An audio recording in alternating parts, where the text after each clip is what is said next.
Good morning. Welcome to the Blue Earth County Board of Commissioners meeting of April 19th, 2022. I'll stand for the Pledge of Allegiance to the flag. Pledge allegiance to the flag of the United States of America and to the republic for which it stands, one nation, under God, indivisible, with liberty and justice for all. We have the agenda review. Mr. Chair, there are no changes to the agenda today. Move to approve. Been moved by Van. Second. Second by Kevin. All those in favor say aye. Aye. Opposed, carries. Okay, the first big item here we have is our Commissioner District 1 vacancy public hearing. And this is a public hearing, of course. Public comment will be allowed in just a moment. At this time, I'd like to have Mr. Meyer to please introduce the item before the board. Thank you, Mr. Chair and Commissioners. Item number 1 in your packet is a memo regarding the Commissioner District 1 vacancy. The process for filling the vacancy in the office of a county commissioner is defined in Minnesota Statute 375.101. Since this vacancy is within 1 year of the end of the term, the board does have the option to either hold a special election or to appoint to fill that vacancy. The previous discussions at a work session have indicated that the county board would like to pursue the appointment process rather than conducting a special election. And so the purpose today is to fulfill a requirement in statute that the county board hold a public hearing to receive public testimony from primarily residents in the district, but anyone else that would like to express their concerns or desires in terms of the qualifications and experience of anyone seeking appointment. And so we're holding a public hearing to receive that public testimony today. Okay. Thank you, Bob. So at this time, we'll open the hearing for public comment, and those wishing to make any comment may do so at this time. Is anybody present? Again, if anybody wishes to come before the podium to give any kind of public comment, now is the time. Again, for the third, anybody wishing to speak before the public, before our board meeting here, at our board meeting is wishing to make comments, this is now the time. Hearing none, and we'll bring it back to the board for discussion. Regarding this, Mr. Chair? Yes. At this point, there's no action to take today. It was just the public hearing portion, and then take the feedback that we didn't get and process that. And our next step would be...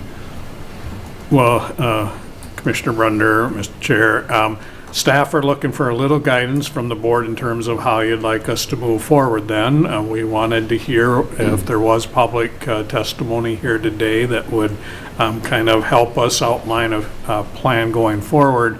You know, some thoughts that staff have had include creating a document that would maybe call for interest from potential candidates, a letter of interest of sorts maybe being developed, or an application process.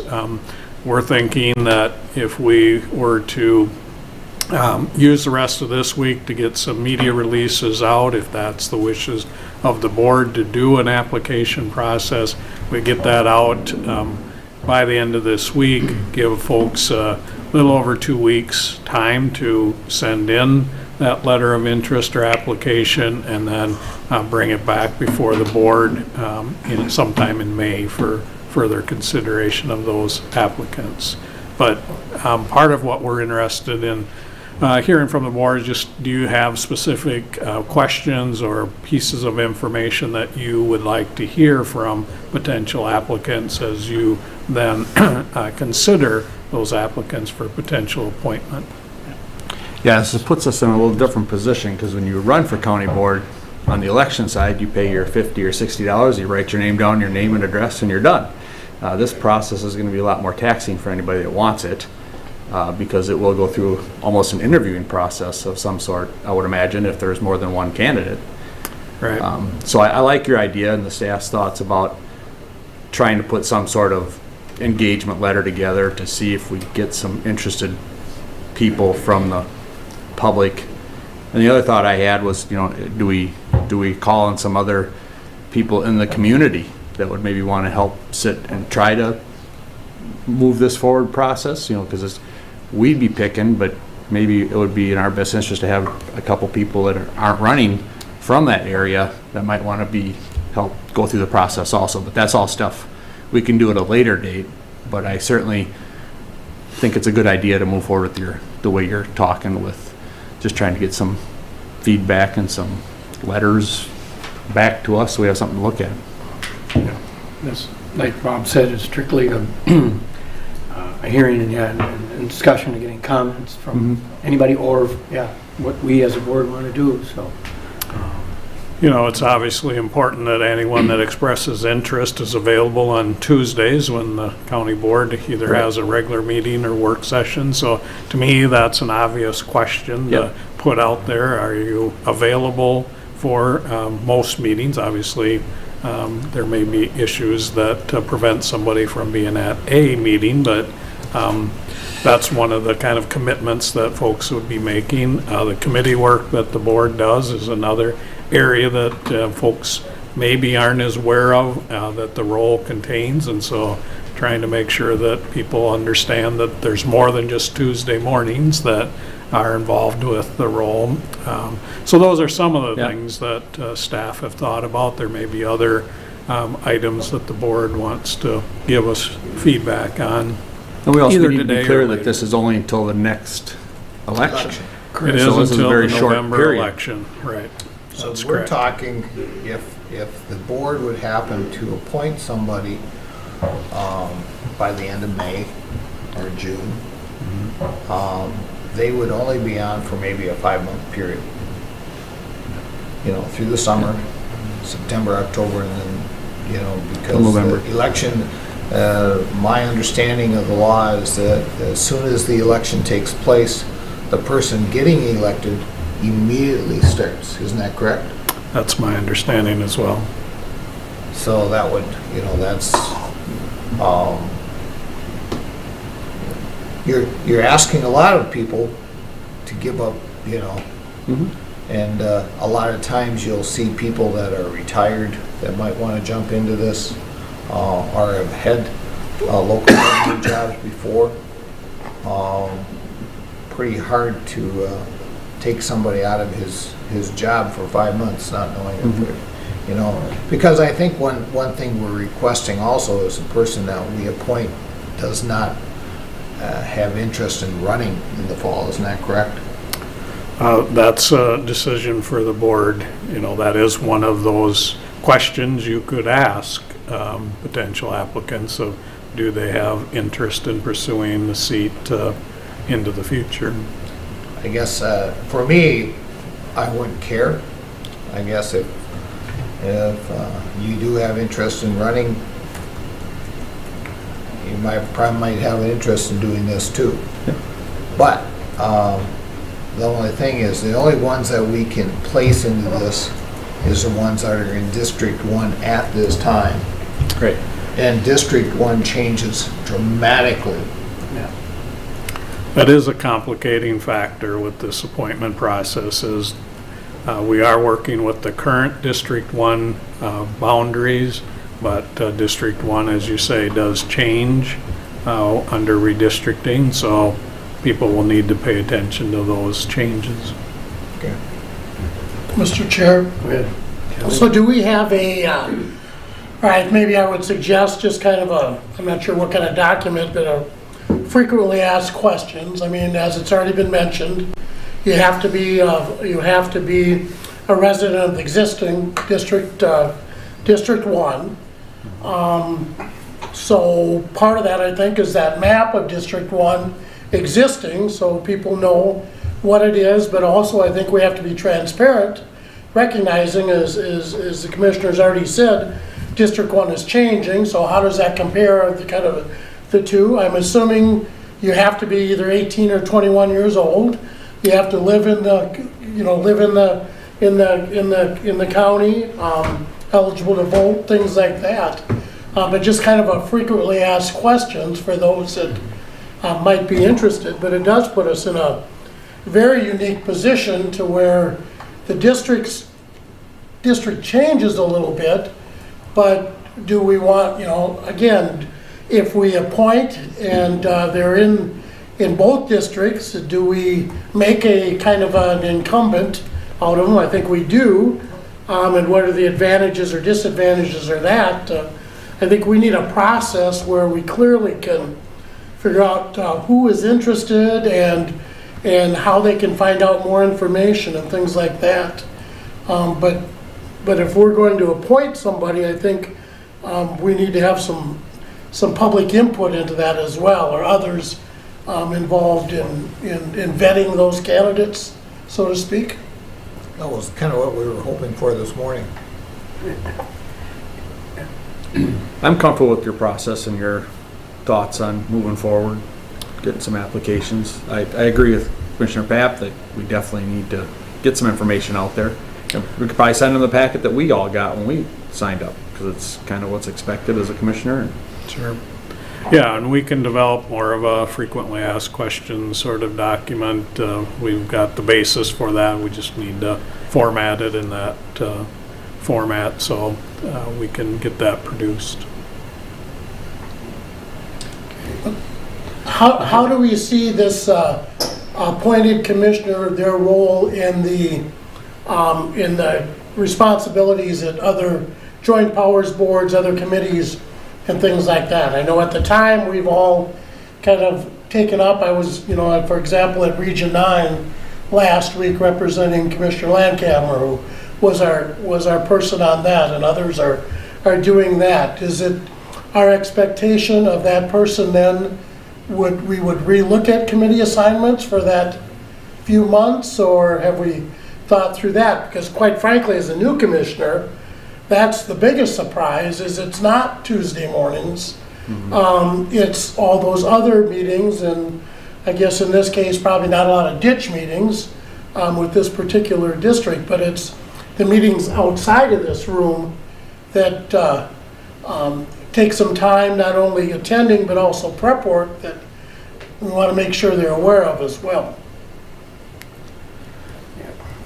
My thoughts on that would be they would take over the committee assignments right away, just as if you were elected. I mean, it wouldn't be any different than when you got in January, you got 18 committees right off the bat with whatever your committee assignments were, and then we'll appoint those come the first of the year, but I would assume they would just They will pick be up. a board member with the full power and authority that So all of you have, so. They'll have to, Yeah, committees should be a part of that responsibility. but that's good for them to be clear that that's going to be part of the We have to be expectations. transparent on that process. If that's all right with the rest of the commissioners, but that was my thought, was they would pick up as if they were elected, because Absolutely. they're part of this board. They're Well, going and to they have the same voting powers Yep. as all the rest of us. they need to do. be involved as much as the rest of us are, so I'm okay with that.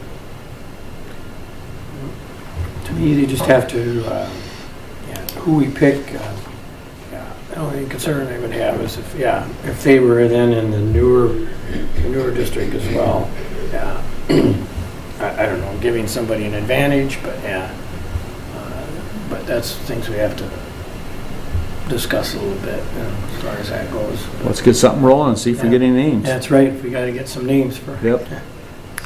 Does the time frame of, our thought was we would open up that letter of interest or application next Monday, run it out till May 9th, I believe, which is 2 Mondays after that. So give it, 2 full weekends for people to consider. Does that sound like enough time for?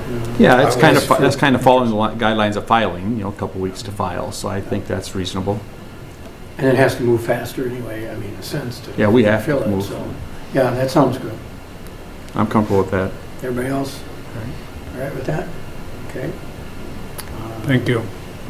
I guess that would conclude our hearing regarding the vacancy in District 1. I guess thank you for everyone for participating. And with that, go on to planning and zoning. guys want to come forward? I guess introduce yourselves again. And, Good morning. good morning, gentlemen.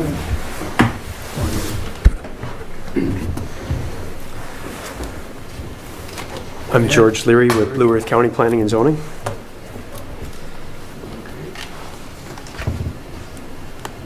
You have before you the first item is being remanded by the Court of Appeals. So we will not be able to take public comment for this at this time. So, Thank you, Mr. Chairman.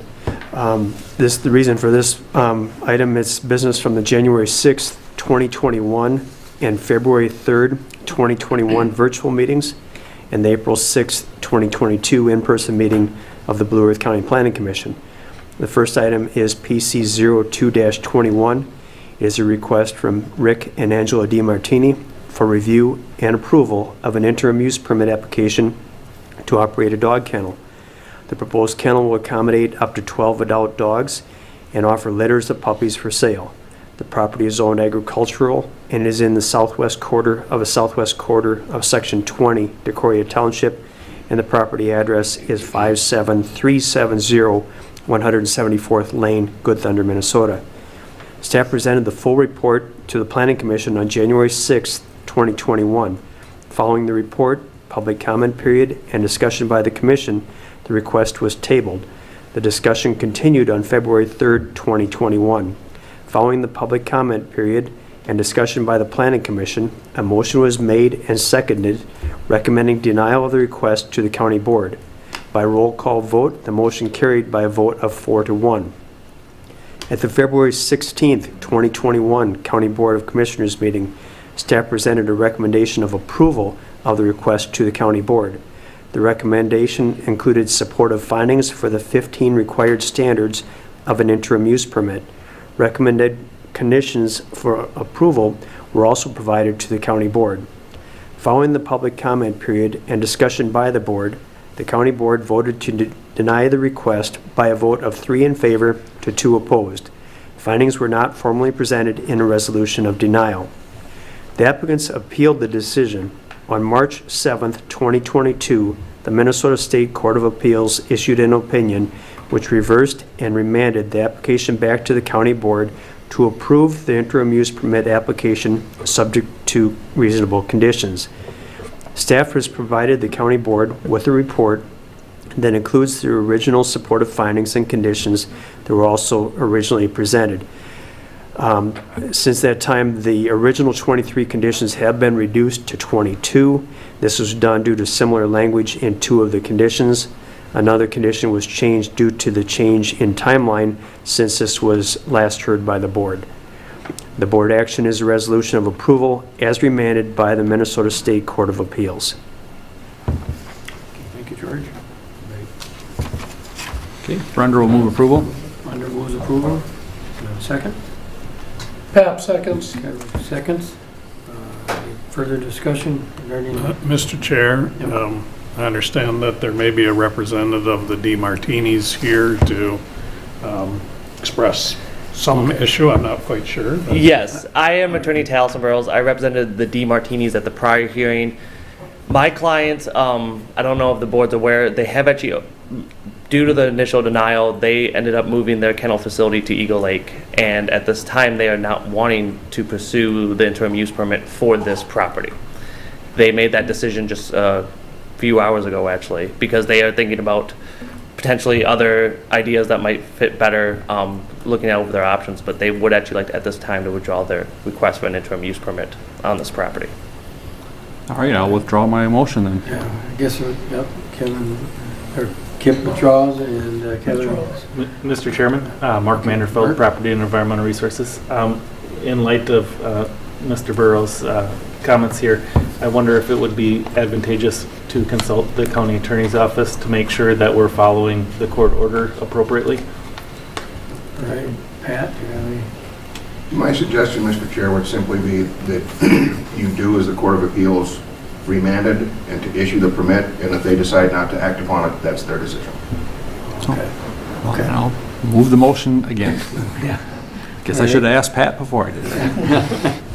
All right, Kevin. I'm in agreement. Okay, so we have the motion in front of us. further discussion and questions? Okay. So, Mr. Chair, Yep, go ahead. so Pat, yeah, if they just didn't do anything before the year up, the conditional use permit goes away anyways. So, and the Court of Appeals has ordered us to do this, so it'd probably be in our best interest to do what the Court of Appeals says. All right, thank you. Yep. Okay. Everybody's clear on that. All right. If there's no further discussion, I guess all those in favor say aye. Aye. Opposed? Carries. Guess that, thank you. Thank you guys very much. Thank you for all. PC 09-22 is a request from Dwayne and Charlotte Rogers and Lamar Advertising. Is a request for review and approval of an interim use permit for an off-premise sign. The property is zoned highway business. The property is in the southwest quarter of the northeast quarter of Section 6 in Garden City Township. Staff presented the report. The applicant was not present. There was no public comment. Members of the Planning Commission expressed no questions or comments regarding the request.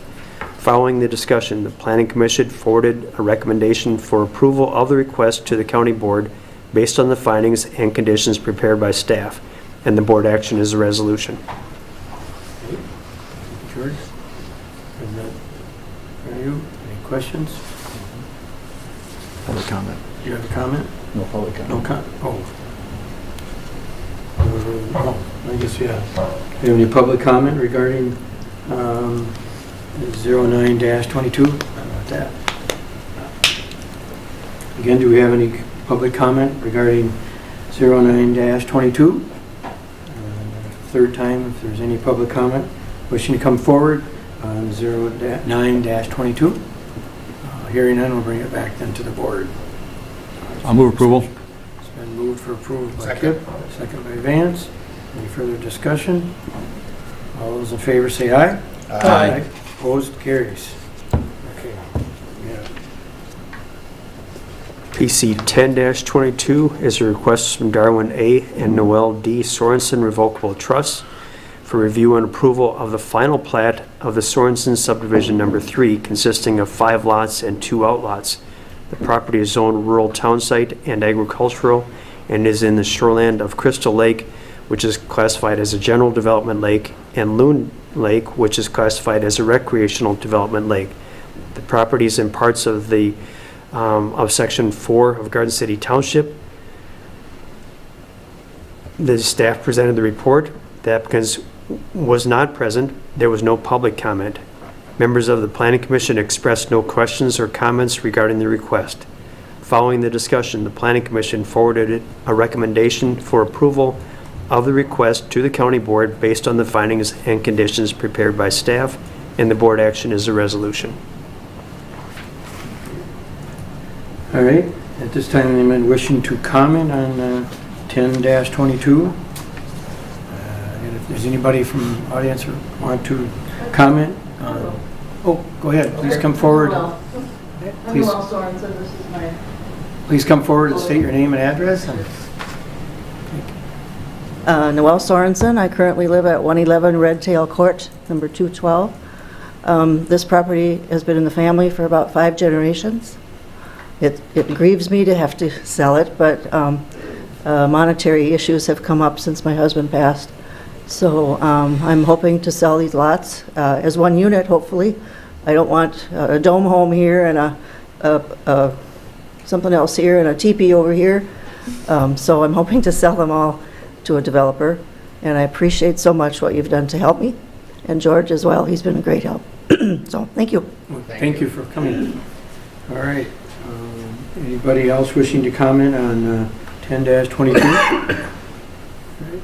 Hearing none, we'll bring it back to the board. Move to approve. And moved by Kevin, second by Vance. All those in favor say aye. Aye. Opposed, carries. Thank you. And then we do have, again, another one.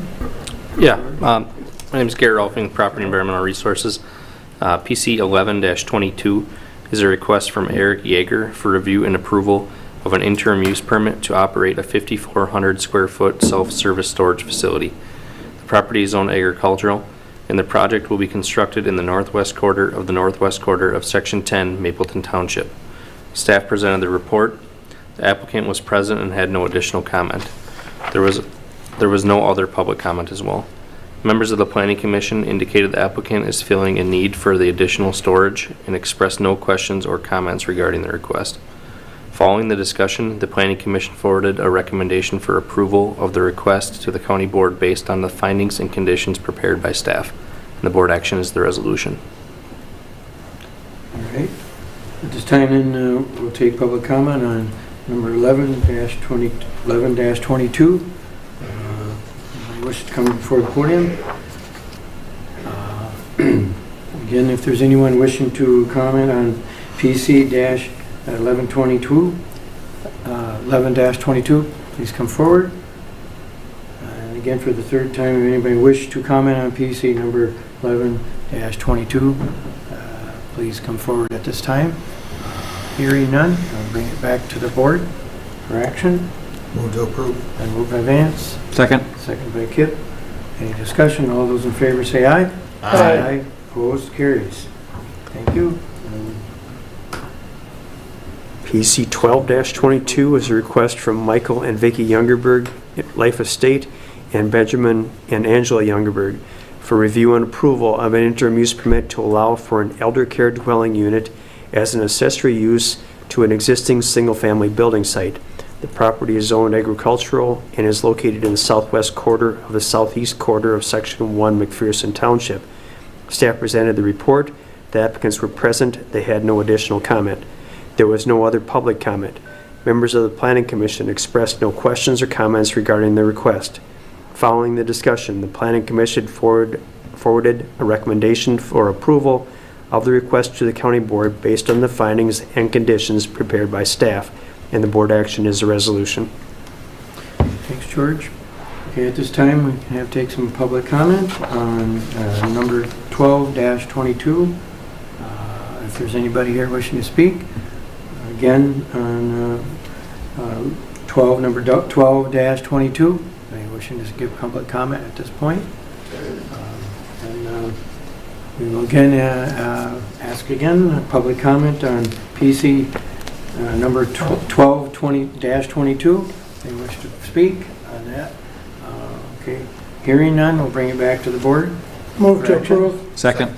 It's approved by Kevin and seconded by Kip. All right. Oh, there's no discussion. All those in favor say aye. Aye. Opposed, carries. Thank you. And who's doing the next one? I'll take it. PC 13-22 is a request from Tyler Wingen on property owned by Kevin Wingen and John Wingen Revocable Trust for review and approval of an application to modify an existing liquid manure storage area. The proposal will add capacity to an existing liquid manure storage area for the conversion from farrowing to finishing. The proposed modification will allow for 2,580 swine between 55 and 300 pounds, or 774 animal units, in 2 existing total confinement barns with below barn liquid manure storage. The property is zoned agricultural and is located in the northeast quarter of the northwest quarter of Section 26 Rapidan Township. Staff presented the report. The applicant was present. He indicated a correction needed to be made to the report to reflect a total of 774 animal units. There was no other public comment. Members of the Planning Commission acknowledged the desired conversion from farrowing to finishing as the swine industry changes. They also acknowledged the applicant's interest in avoiding springtime manure application. They expressed no other questions or comments. Following the discussion, the Planning Commission forwarded a recommendation for approval of the request to the County Board based on the findings and conditions prepared by staff. The board action is the resolution. Thanks, Garrett. At this point, then, we'll open it up for public comment on PC 13-22. If there's anybody here wishing to speak.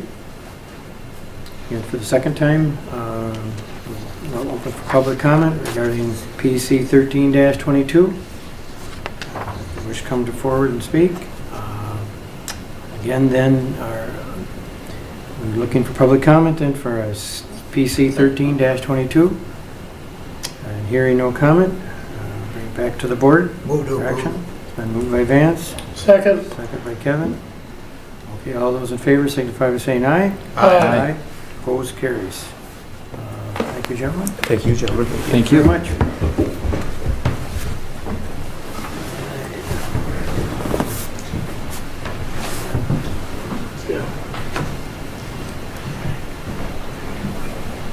Michael.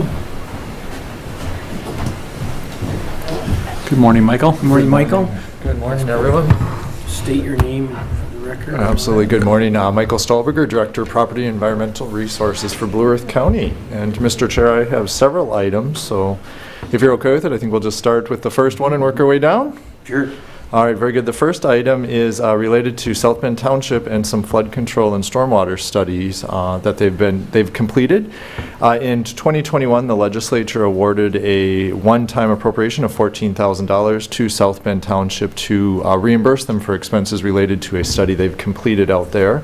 The department has worked with property owners and the township for several years now on some water issues they have. It's referred to commonly for us as the 3 wetlands area, and it's a major drainage area for a large portion of the township, and so the township has been trying to study how to best manage the water, especially in high rain events or other wet seasons. The study, as I mentioned, has already been completed. And so this would be a reimbursement grant. The legislature decided that the money would need to be granted to the county, and then we would sub-grant that to the township. And so I'm looking for a board resolution that was attached here to allow us to accept the money so that we can turn around and sub-grant it to the township for the grant, or for the study that's already been completed. I have already worked with the township to make sure we have all the documentation needed. We have proper processes followed for that local appropriation and whatnot. So we are simply a distributor of funds in this instance. Okay. Thank you, Michael. Questions regarding the item? Move to approve. It's been moved by Vance. Second? Second. Second. Okay, all those in favor, say aye. Aye. Opposed, carries. All right. That's easy. All right, thank you very much. Mr. Chair, the next item would be a renewal of our agreement with the Minnesota Department of Agriculture to manage the waste pesticide program, agricultural waste pesticide program. This program has been in place for 20 years now. The county has continued to work with the department to collect these materials and then dispose of them appropriately according to the MDA standards and also with their contracted vendors. We are reimbursed for a large portion of this work. It's all funded through surcharges on the sale of the pesticides in the first place. And so this is simply a renewal of the agreement and an update to some of the terms. To let you know some of the terms that are updated for us, it extends the length of the contract, of course. It increases our reasonable overhead cost reimbursement. It doubles that. Again, to try to offset some of our costs. And one other note that I will make, just because it is different than county policy, is state contracts now are requiring a vaccination and testing requirement in order for the sub-grantees to take part, or the sub-agreement holders to take part in it. There is some exceptions for the type of work that is occurring in this program, and so while the requirement is there, we won't have to worry about administering this portion for employees, so we won't have employees being treated differently from other county policies in that regard. We will also, under this agreement, continue being a regional program, meaning that we will work with other counties, in our instance, Watonwan County, to administer the program and collect on their behalf as well. So, again, Mr. Chair, the action recommended in this instance would be to approve our continued participation in the program and then authorize my department and myself to execute the agreement once the department removes the draft status on it. They have us bring it to you first as draft, and then they'll turn around and finalize it when we're comfortable, once they know we want to be regional partners and all of that stuff. So, Mr. Chair, looking for that action, please. Pat moves. Kevin moves. Second. It's been seconded by Kip. Any discussion? I guess I really don't. All those in favor signify by saying aye. Aye. Opposed? Carries. All right, folks, switching subjects now. So let's move into the world of elections. And so this next item in your packet is the county absentee and Uakava ballot boards. The county is required by law to establish the absentee ballot board for elections so that we can make sure that we appoint the appropriate folks to accept and reject any absentee ballots and mail ballots that are received, and then also process those ballots so that they can be tabulated and counted as part of the official election results. Under law, we have a little bit of a discrepancy in terms of who appoints which board. So consistency and just for ease of administration, I bring them both forward to you, meaning I also bring forward the UACAVA side of it, which is for our overseas and uniformed voters. So for any Blue Earth County residents who are temporarily or indefinitely residing overseas, or anybody in active service across the country or across the globe, get to vote under a really nice program administered, and it's called the UACAVA program. And so we'll actually appoint separate ballot boards for each of those instances, and the resolution that's attached is going to take care of both of those steps for you. So I would look for the board to adopt the resolution as attached, so that you'd be appointing absentee ballot board members and UACAVA ballot board members, and essentially authorizing our department again to implement those boards and make sure that we staff them appropriately as necessary throughout the election cycle.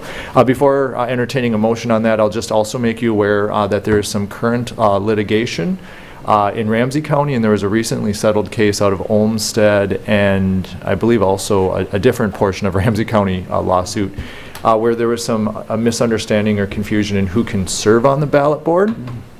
The way the law is written is there's ability to interpret that differently as to whether or not nonpartisan staff can be appointed to the ballot board.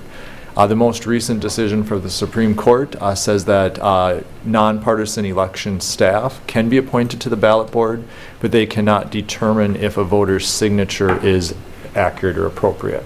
So I'm sharing that information with you just so that you have full awareness that we will be interpreting or implementing that as the court has ordered, and we will be using staff only to do the portion that the Supreme Court of Minnesota says they can do. So just in case there's any confusion or concern about who would actually be appointed to the board, we'll follow the interpretation of the courts over the way that law is written, because of the unclarity or the unclarity in the law.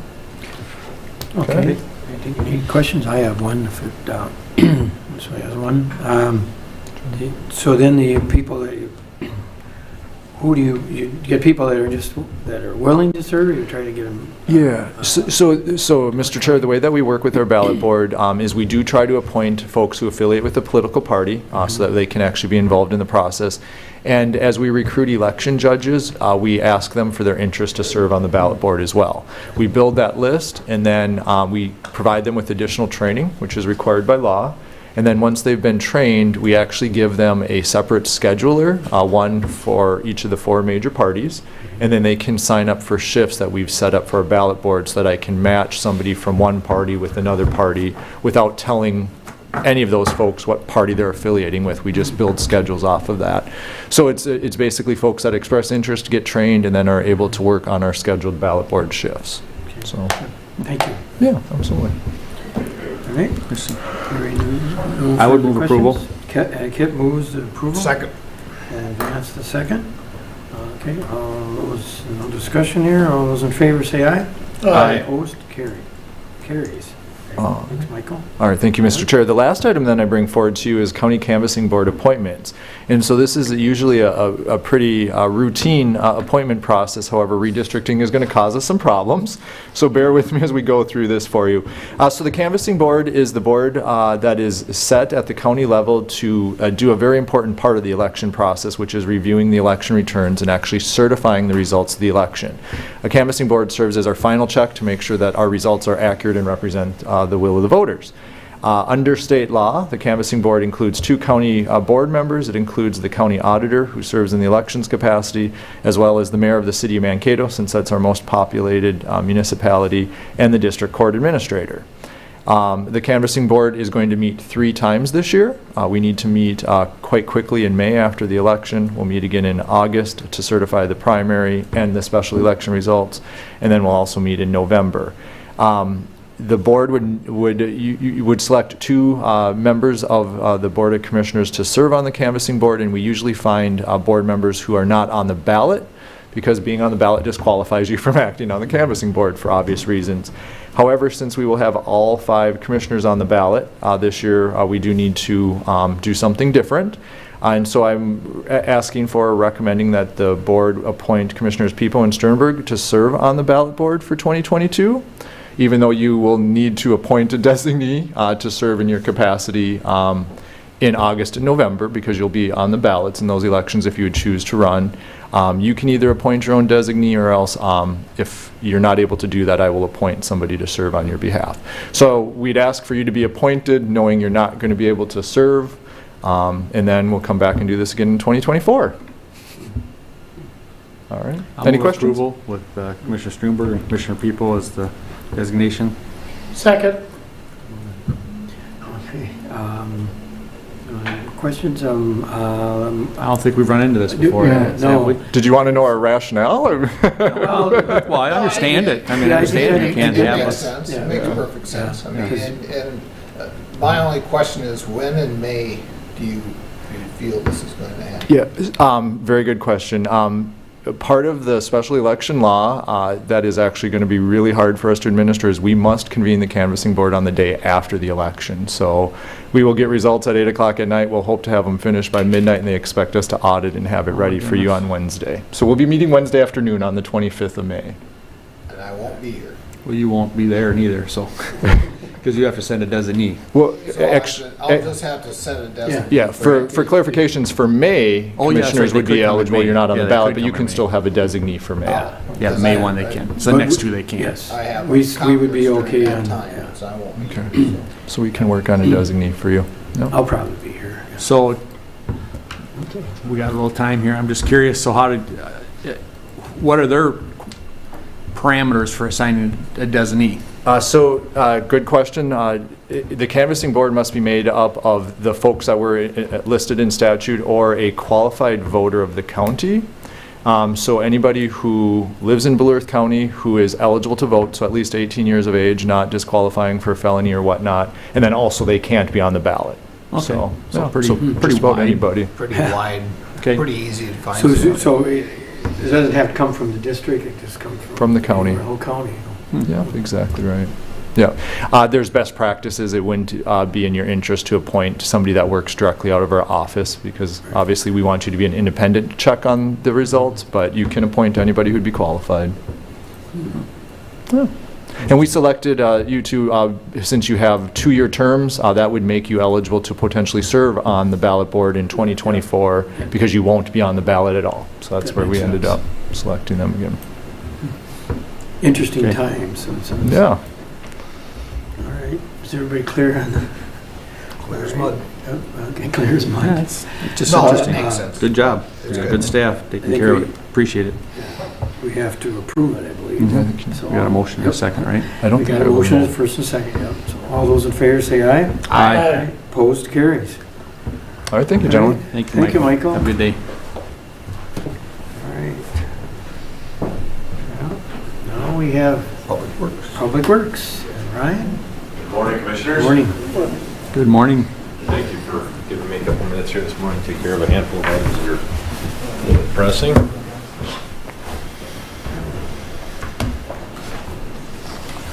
The first order of business is consideration of bids for state aid project number 007-594-002. This is for Borker Street in the city of Mapleton. This is the project where we have a cooperative agreement with the city where the county will act as the project sponsor for the state local road improvement program funds that the city applied for and was successful in obtaining.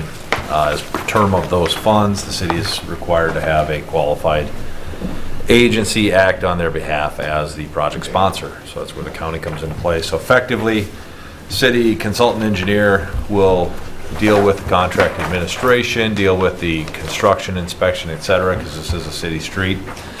We will be the contracting agency, so we'll do the advertising, award the contract, make the contract payments, and basically just kind of be somewhat of a pass-through for the city funds. And that's in accordance with that cooperative agreement that we had previously reviewed earlier, about a month ago. With that being said, we received 2 bids. The bids were opened. I don't have the date on here. Bids were opened about a week ago, I believe it was last Wednesday. We had an engineer's estimate of $2,877,647.50. The apparent low bidder was Holtmeyer Construction out of Mankato at $3,039,397.22, which was 5.6% over the engineer's estimate.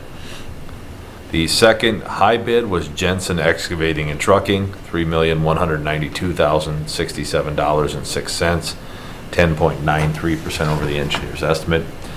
These bid results have been reviewed by the City of Mapleton, and they've recommended we award the contract to Holtmeyer Construction. With that being said, I would request that the board award the contract to Holtmeyer Construction. Okay. I would move to approve Holtmeyer Construction. Vance moves to the Holtmeyer Construction, and second by Kip Thunder. All right, all those in favor say aye. Aye. Opposed, carries. All right, Thank thank you, you.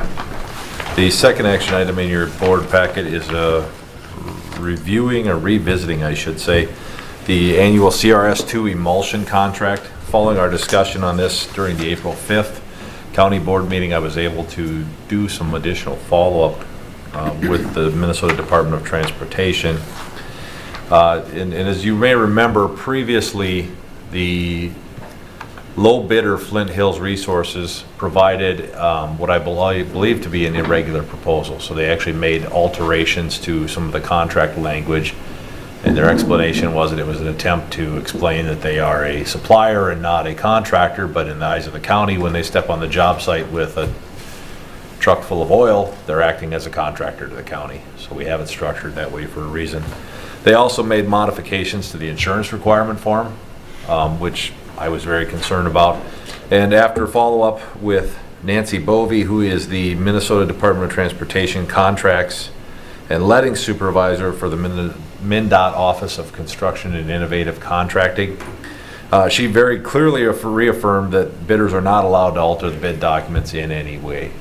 So with that being said, if they were wanting to act as a responsible bidder, and this is the same conversation I had with the representative from Flint Hills, he should have called us ahead of time. Had they expressed these concerns, we could have considered a addendum, issued that to notify all bidders that maybe we were considering changing provisions of the contract. They failed to do that. They just marked up the contract and sent it back to us, which is a cardinal sin. With that being said, it's critical for us to maintain the integrity of our bidding program in both our construction projects and our maintenance bids. And again, I did refer to Minnesota Department of Transportation State Aid Office, because we will be using some of our state aid funds to pay for a portion of this oil as it goes through our annual report and the county state aid highways that it's used on. So she reaffirmed that we should reject the Flint Hills bid. So with that being said, I would recommend that the county board reject Flint Hills bid and award the bid to the second bidder, HG Meigs, at $605,575. You want that all in one motion, or you want two separate motions? I could go, they could all be one, I would certainly think. Okay. I think you can do just one, because you're not required to take the low bid. So Okay. in this case, there's good reason not to. All right, I'll move approval. Kip moves approval of HG Mix for the contract there. And, is there a second? Second. Second by Vance. All right, all those in favor say aye. Aye. Opposed, carries. All right. Thank you for that. That concludes my action items. Just a quick reminder that we do have the Rapidan Dam public outreach meeting tonight at the Rapidan Township Hall from 4:30 to 6:30 p.m. And then I may see some of you at the Public Works Building on Friday for our spring safety training. Yep. Got him on schedule. Wouldn't miss him. Thank you very much. Have a good day. Thanks, Ryan. Thank you, Ryan. Thank you, Ryan. All right.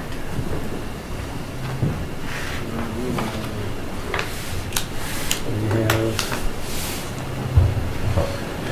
Phil, Human Services. There it is.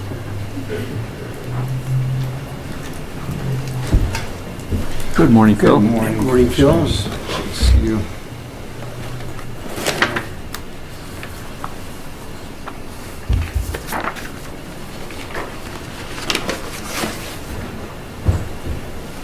A few things here, not too many. Yeah, not a little later today, Mr. Chair, and I do have some actions, Mr. Chair, Commissioners.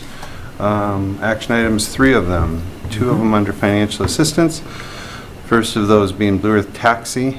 The purpose of the contract is for Blue Earth Taxi to provide non-emergency medical transportation This service is for medical assistance recipients.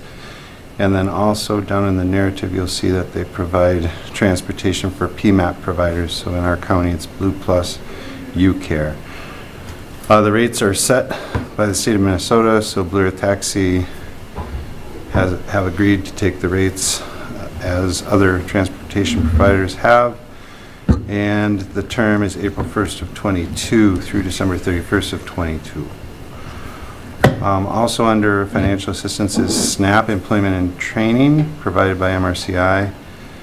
MRCI does provide employment services to a number of our recipients, but in this case, Supplemental Nutrition Assistance Program, also known as SNAP. This is an addendum to our current SNAP contract with MRCI because DHS gave us additional funding at $17,595 for a total of this contract term, $24,533. It represents an overall 40% increase from the previous year, and the term of this contract is October 1st of 21 through September 31st of this year, 2022. Also, Mr. Chair, just one other action item under administration, an appointment to the Social Service Task Force of Sarah Peterson, who is resident of Commissioner District 2. Those are our action items for today. Okay. Do we vote them all together? Or, I guess we're done. Yeah. The question on the first one I just had was, that used to be called Blue Earth County Taxi, right? I think that is correct. Yeah, because Yes. I used to get people saying. Right. Yeah, Yeah, that's I ours. noticed they changed it a little. Right. Yeah. Right. Okay. All right. We have the items before us. Is there any other questions? Okay. Do I hear a motion? Move to approve. Second. To approve advance. Second by Kip. Okay, all those in favor say aye. Aye. Opposed, carries. Thank you, Thank Mr. you. Chair. I might just editorial comment on the transportation providers. I've talked with Bob that we've lost a few through the COVID situation, and so it is a kind of a tight market. So if there's any, entrepreneurs out there, the transportation market, I think, is one where we have a lot of needs. I understand the margins might be a little tight to run a business, but we're appreciative of those that are serving in this regard. Appreciate that. Yeah. Informational discussion items, also fairly straightforward today. A couple of key business areas for us. The first slide is for the billing unit, and data really captured from 2021. The narrative at the beginning just talks about the fact that we established the billing unit in 2015. We have one partial supervisor, one coordinator, and 2 account clerks in this area. They bill over 15 different program areas throughout the department. This first graphic highlights the TCM, as we refer to it, targeted case management, which is the major kind of payer for our social services, our social workers. And you'll see in the parentheses, child welfare, vulnerable adult, and mental health are the 3 types of TCM, but that 7 different units bill amongst those 3 different areas. And then you'll see those represented in the graphic. CW TCM is child welfare TCM. Our budget for 21 was $354,000, and our actuals were $447,000, so we did well there. VADD flipped the other way, right around $400,000 for budget, and we billed $375,000. And then mental health was another positive picture of $1.8 million is the target, and we billed or received $2.4 million. The totals billing of budget of 2.6 and actuals of 3.2, almost 3.3. And then below that, the bullets kind of roll those up. We overperformed $644,000 for that year, very good number, and also a $255,000 increase from the previous year in 2020. So really good. I do believe these are skewed up a bit because of the remote options that we had. So I would guess these might come back down a little bit in the next year, but we'll see. You'll see the volume average of 650 claims processed each month. So we have relatively small staff doing a lot of volume. And then the other big one in billing is the mental health center. We bill 35 different insurance companies. As you can imagine, they all have slightly different rules that they like to have to make them unique, which creates more complexity. Very proud of the over 99% of claims sent to insurance are paid the first time. That is a very, very good number. And the total for the mental health center is right around $900,000 of claims. You'll see that we also have an average number of claims per week, and that those went down slightly in 2021. Some of that was a ripple effect from some staffing changes that we had, but you'll see again a very high volume of almost 15,000 claims filed in 2021. So really, really pleased with the work from that group. Next slide is about child support, and Shane Johnson is our new supervisor over both of these. So again, we have a partial supervisor overseeing child support, 12 staff, 5 of those being child support officers, 6 child support enforcement specialists. The goal is to enforce parental responsibility for financial, medical, and child care for their children. And then there's 4 breakouts of measurements that we keep track of and the state keeps track of. The first of those being parenting establishment, paternity establishment, and you'll see that the benchmark for that is 80% of our cases, and we're over 100%, and that's because of year over year. Some cases from the previous year tip over into the following year, and so that's why you can have over 100% establishments for paternity. And then there's also support order establishment, where we work with Pat and his staff through court to have the court order child support.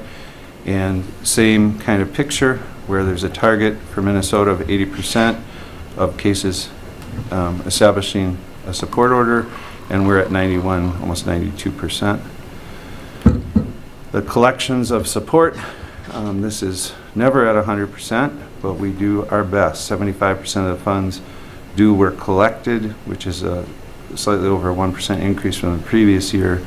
For every dollar spent in child support for collections, we return $4.39 dollars of support for children. The state average is $1.30, so we're well above that. And then finally, the arrears in that gap in the previous graphic, we chase those that people have dues, and we do chase those and have a 70% success rate in chasing arrears for past due accounts. So that is the picture of child support. Also, very good numbers and very good performance by staff, for sure. So that's all I had. Thank you. Thank you very much. Very informative. Anybody have any questions? I don't have any questions at this point. Pretty interesting. And brief, so that should be noted, right? I think. For next time, right? Yes, right. All right. Thank you. Thank you all. It's good to see you. Thanks, Phil. Have a good day. All right. Next we have administration. Well, Mr. Chair and Commissioners, the first item is the county board minutes for April 5th. County board minutes. I'll move approval. Those approval, or second? Second. All those in favor say aye. Aye. Opposed, carries. Next are the bills for the 2 weeks indicated. I would move the bills. Second. Bennett, second by Kevin. Any questions? It's time to stump the administrator. Okay, with that, all those in favor say aye. Aye. Second, okay, that's approved, I should say. Mr. Chair and we have- Commissioner, item number 11 in your packet is the Human Resources Department agenda. We do have 3 action items for the board's consideration today. First is authorization to initiate recruitment for a probation officer 1 in our Community Corrections Department. This is a backfill of an existing assistant probation officer position that was recently vacated. The department head did come to me and promote the idea of bringing that position back as a probation officer. One, to better address some of the workload issues in the Community Corrections Department. And so asking the board's support for an increase in band and grade in that FTE that, like I say, has previously been vacated. Brender will move. Okay, Brenner moves, or second? Second. A second. All those in favor say aye. Aye. Opposed, carries. Okay. Item B on this list is authorization for the county board chair and myself to sign the agreement with the Law Enforcement Labor Services. This is our sheriff's deputy union. We were able to negotiate through a mediated session a 3-year agreement covering calendar years 2022 through 2024. Some of the provisions that were agreed to included a number of language adjustments in the grievance procedure, probation, vacation, and funeral leave. Most of these were to bring the language consistent with other bargaining groups. The grievance procedure did clarify the language to comply with state law, so that was sort of a no-brainer, if you will, that we needed to get that adjusted. We also had some language changes in sick leave, which again brought us into compliance with state law. We did end up agreeing to an increase in the post-employment health contribution.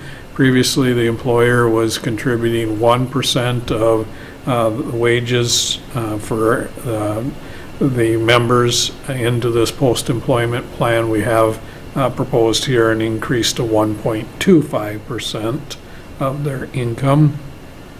We also added some language that provides an annual payment of $300 to the employee for care and maintenance of uniforms.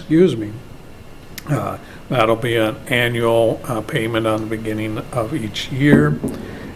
Wages were consistent with other bargaining groups where we had $1.50 in 2022 and 2023, as well as a 3.25% increase in 2024.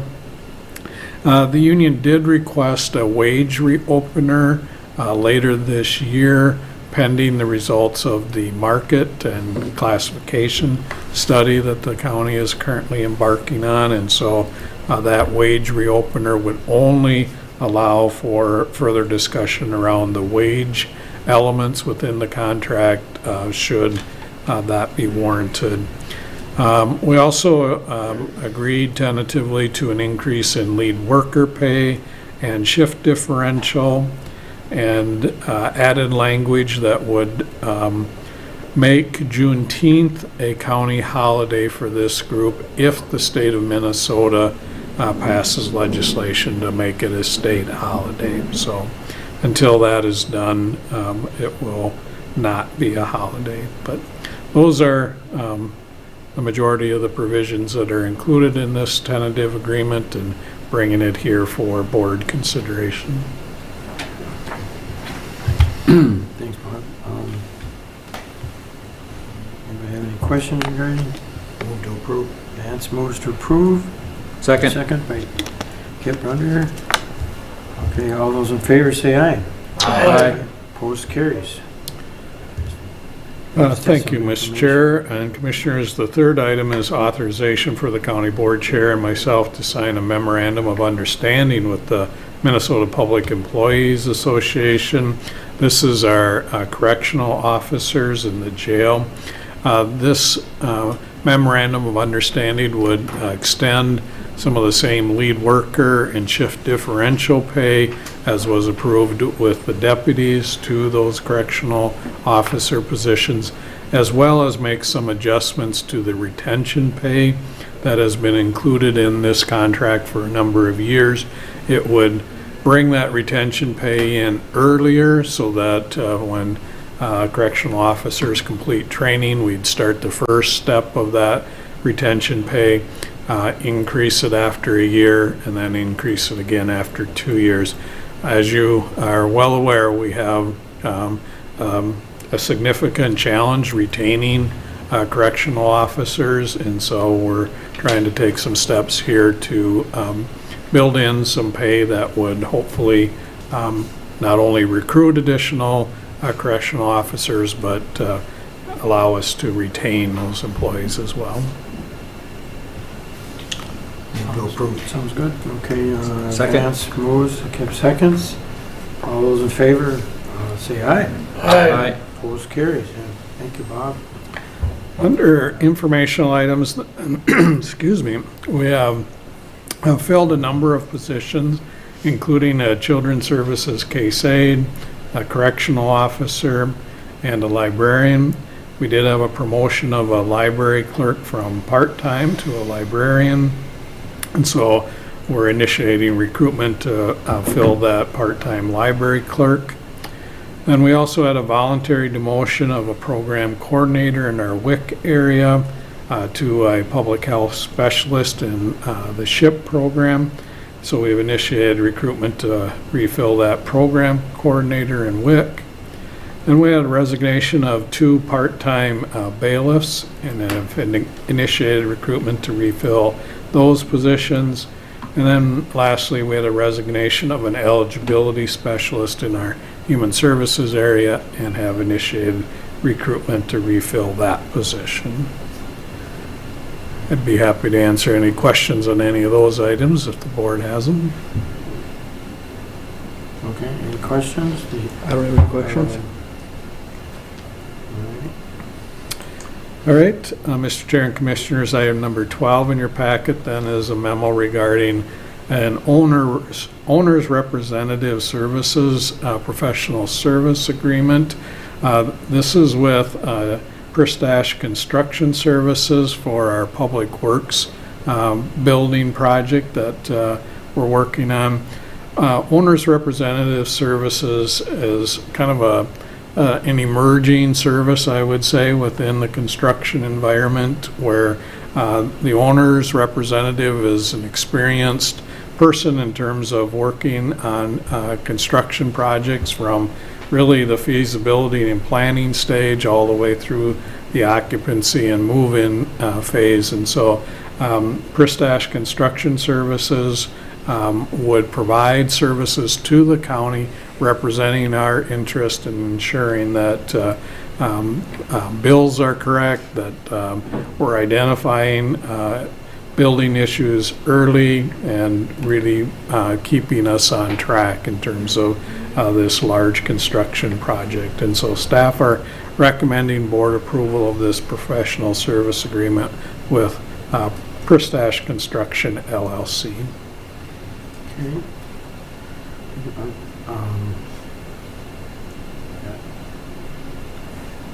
I think it's a good idea and it should work out. Brunder will move Motion. approval. Kip moves, for a second. Hap seconds. Kevin seconds. All those in favor say aye. Aye. Aye. Opposed, carries. All right, thank you, Bob. Yeah. Mr. Chair and Commissioners, item number 13 in your packet then is the March financial status report. This is a quarter of the way through our fiscal year. You'll see that total revenues sit at $11.7 million against expenses of $23.2 million. So this is the part of the year where we're living on reserves, which is typical until those first half taxes are collected. Couple of items in the detail to point out. In the revenue category, interest on investments, you'll see that we have a $1.7 million loss being shown. That, of course, is reflective of the current market and certainly not what we would like to see, but hoping the market will turn around here before too long. On the expense side, I just draw your attention to the personal services line. we're slightly above our budget target. Some of that can be just the time of year where we have a month in this 3-month period where we had 3 payrolls, but typically we run a little bit below budget, but again, I will remind the board that some of our settlements were a little higher than anticipated in this budget, so we may see that look a little different this year from other years.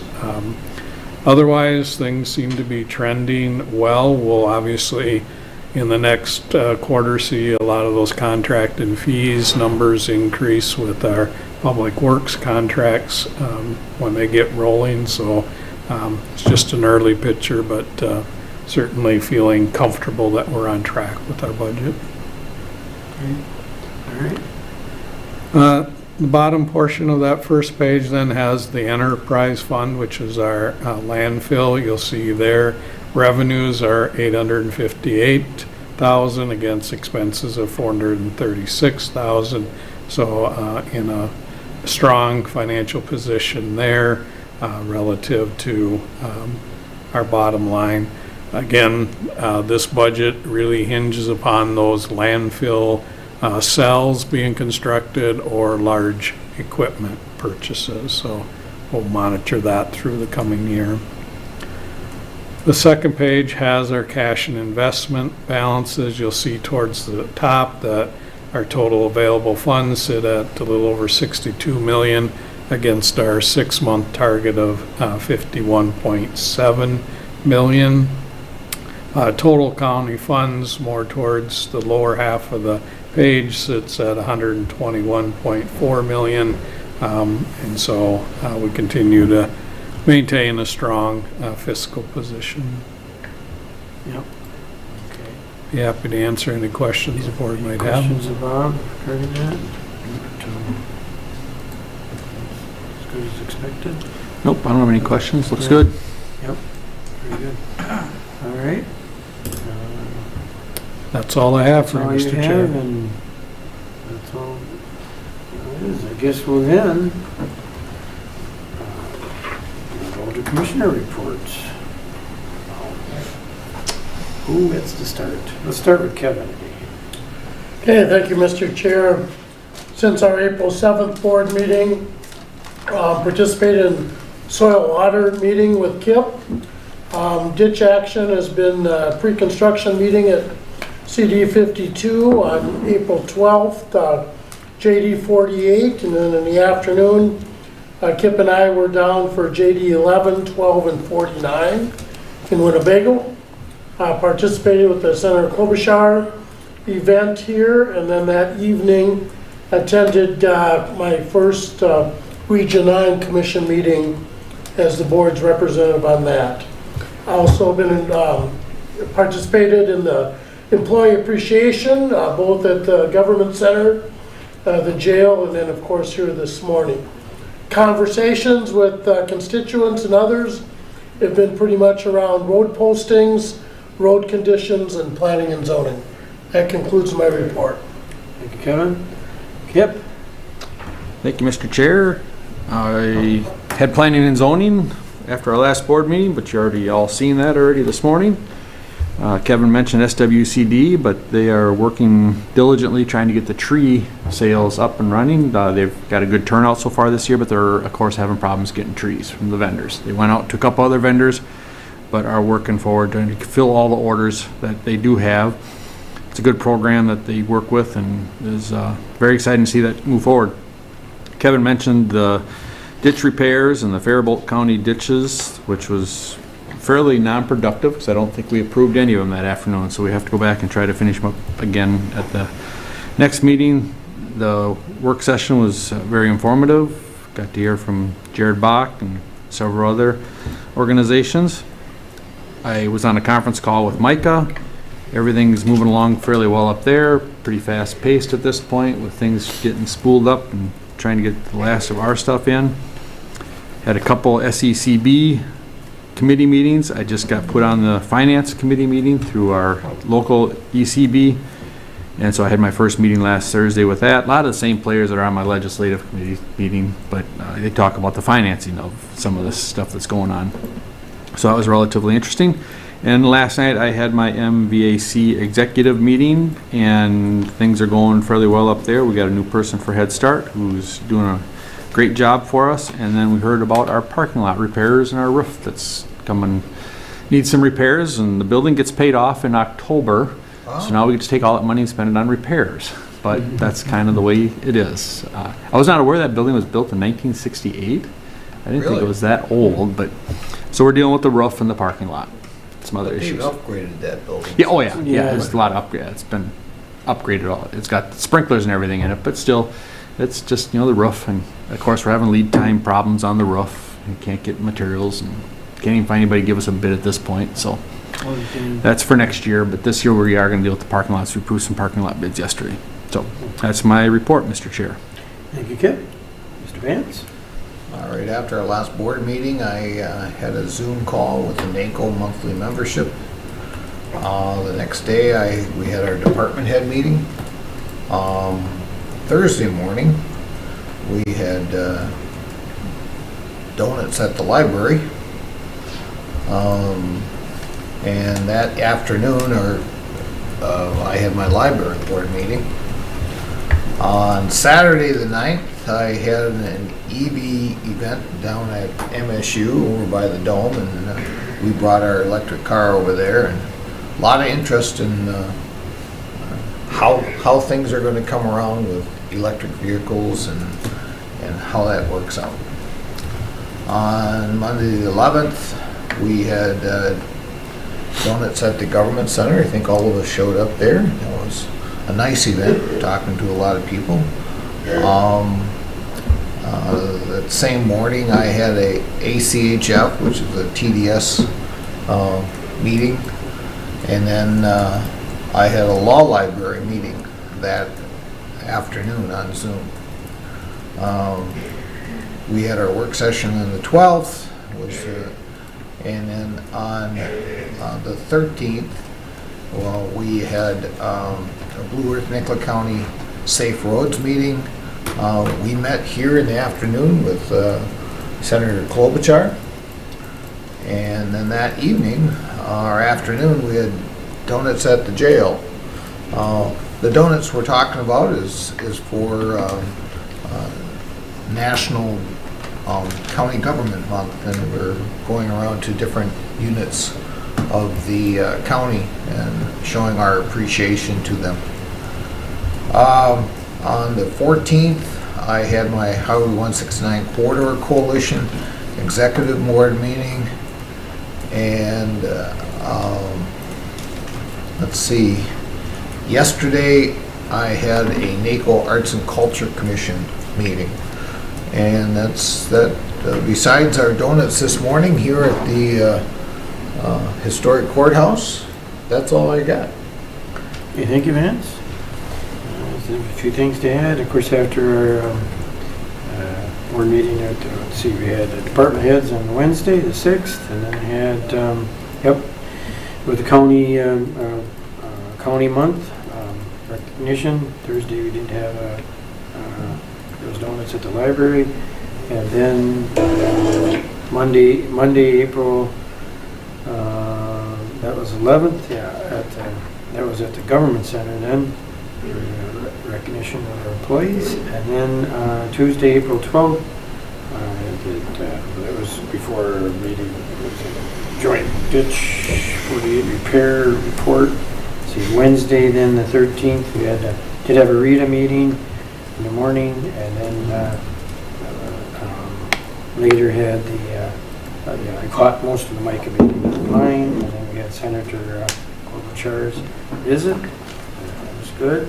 And another, today, I guess we had at the courthouse, we had our, again, recognition for employees at our room there. And that concludes my report. So, anybody has anything else good for the order? Move to recess. Move to recess by Kevin. Second. Second by Vance.